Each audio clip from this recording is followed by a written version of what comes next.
જોઈ રહ્યા છો TV9 હું છું હાર્દિક મોદી। એક મોટા સમાચાર જ્યાં સાબરકાંઠાથી જ્યાં શંકાસ્પદ ચાંદીપુરમ વાયરસથી વધુ એક બાળકનું મોત નીપજ્યું છે। પોશીનાના નાડા ગામના 3 વર્ષીય બાળકનું મોત। જિલ્લામાં શંકાસ્પદ લક્ષણ ધરાવતા 2 બાળકોના મોત નીપજ્યા છે। શંકાસ્પદ લક્ષણ ધરાવતા 2 બાળક સારવાર હેઠળ છે। હિંમતનગર સિવિલમાં અત્યાર સુધીમાં 5 બાળકોના મોત નીપજ્યા છે।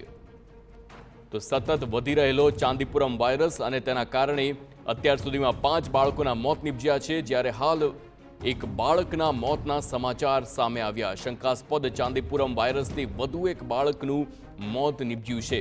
પોશીનાના નાડા ગામની 3 વર્ષીય બાળકનું મોત નીપજ્યું છે। શંકાસ્પદ લક્ષણ ધરાવતા 2 બાળક હાલ સારવાર હેઠળ છે અને હાલ અત્યાર સુધીમાં કુલ 5 બાળકોના મોત થઈ ચૂક્યા છે।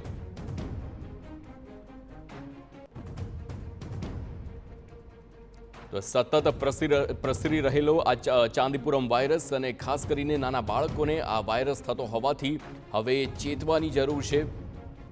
હાલ જે પ્રમાણેના આંકડા સામે આવી રહ્યા છે તે પ્રમાણે 5 બાળકોના મોત નીપજ્યા છે અને વધુ પણ બાળકો તે સારવાર હેઠળ છે।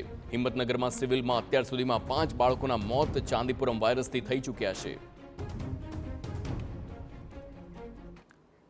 તો